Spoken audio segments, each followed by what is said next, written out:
Jadi recovery jarum-jarum seperti itu sebenarnya cuma 2 hari kawan. 2 sampai 3 hari.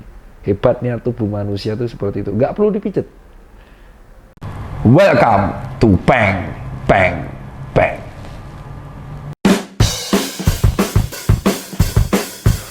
Yo, sesuai dengan janji, Assalamualaikum warahmatullahi wabarakatuh. Kembali lagi dengan saya, Dr. Tita alias Peng Peng Peng. Gimana sih tips fast recovery? Jadi lanjutan, saya masuk ke Jakarta tuh jam 6.30 dan dalam kondisi saya ligamen lutut kiri bengkak, sprain, dan ankle bengkak yang kanan,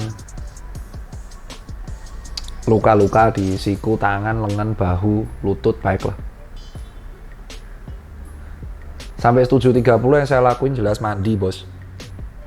Mandi, cuci, nyuci baju juga, dan merendam air kaki sama ngompres lutut pakai es untuk mendinginkan dan mengurangi peradangan. Nggak bisa langsung tidur, bahaya, tapi yang dilakukan harus langsung suplai makanan dan air yang bagus karena kita dehidrasi sangat berat. Saya minum air putih, makan apel, jus alpukat, dan makan protein serta roti secukupnya. Lalu setelah itu saya rileks bentar. Dan ingat, kalau habis aktivitas berat itu dilarang pijet atau diurut. Kenapa? Karena ketika kita aktivitas berat, serabut-serabut otot dan serabut ligamen itu bisa jadi ada yang robek.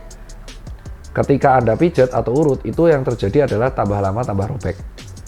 Tanpa harus dipijet atau diurut pun, tubuh kita itu mempunyai mekanisme recovery system yang sangat bagus dan akan sembuh sendiri, asalkan kita memakai metode yang tepat. Yang pertama adalah istirahatkan. Istirahatkan atau rest, istirahatkan otot yang memang terasa sakit. Anda bisa membeli elastic bandage, jadi dibungkus kayak saya, didobeli dengan kinesio tape, dan saya pakai krek itu bukan karena saya lebay, tapi untuk supaya penggunaan otot lutut kiri saya itu minimal.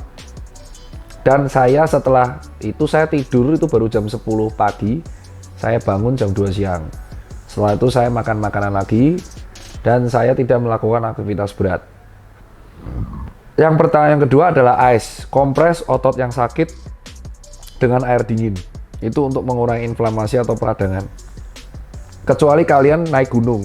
Ketika naik gunung, Anda kena hipotermi, sehingga kalau turun itu kompresnya lebih air hangat untuk mengurangi efek hipoterminya. Terus yang berikutnya adalah kompres, menggunakan elastic bandage atau perban, gips juga bisa. Yang penting Anda istirahatkan dan tekan otot Anda sehingga pembuluh darah kapiler bisa fokus ke situ untuk memperbaiki recovery. Ingat, jangan dipijet. Pijet itu boleh dilakukan ketika sudah tidak cedera akut. Nah, yang terakhir elevasi. Elevasi adalah ketika Anda membuat tegak sendi seperti ini dan ketika tidur mendekatkan posisinya ke jantung. Ya, dilihat otot paha saya emang gede sekarang. Nah, jika nyerinya tidak sembuh dalam waktu 5 hari, maka Anda harus apa? Yang Anda harus lakukan adalah bawa ke dokter terdekat untuk dicek. Bisa jadi Anda cedera otot. Cedera yang tidak ditangani dengan baik akan menjadi cedera kambuhan. Jadi cedera ankle kambuhan itu bukan sesuatu yang perlu dibanggakan. Itu artinya penanganan cedera Anda nggak bagus, sehingga cederanya sama dan menjadi tersisa dan tertinggal. Apa sih impactnya pijet bagi otot yang lagi radang akut? Yang pertama adalah memperparah cederanya, sehingga recovery-nya yang harusnya 3 hari atau 2 hari menjadi 10 hari. Jadi recovery jarum-jarum seperti itu sebenarnya cuma 2 hari kawan. 2-3 hari. Hebatnya tubuh manusia itu seperti itu, nggak perlu dipijet. Hari Senin, oh ya, saya makan protein ya, telur, daging ayam, tidur cukup, air yang cukup, isotonik yang cukup.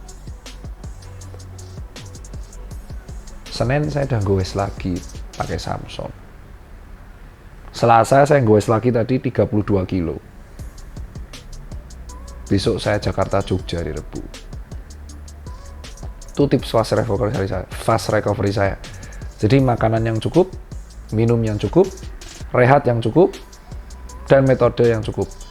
Dan ingat, kinesio tape itu bukan mencegah rasa sakit, dia hanya membantu mengikat si kulit fascia ini pada otot sehingga gerakan otot bisa dibatasi.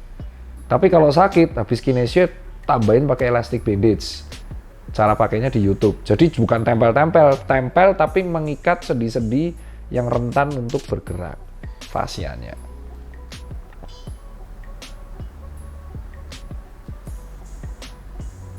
Jelas?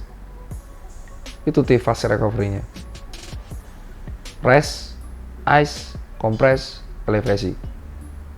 Lebih lanjut Anda bisa tanya dokter SPOT, dokter SPK, kedokteran olahraga, dokter rehab medik, atau fisioterapis. Semoga bermanfaat buat kalian semua. Minum gula nggak?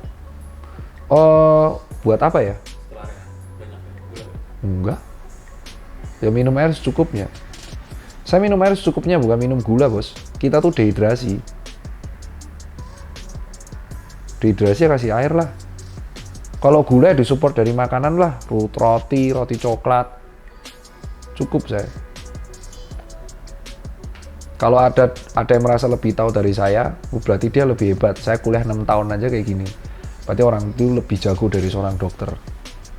Itu aja kalau dari saya. Jangan termakan isu-isu katanya, apalagi isu-isu sok jago dari orang sotoy.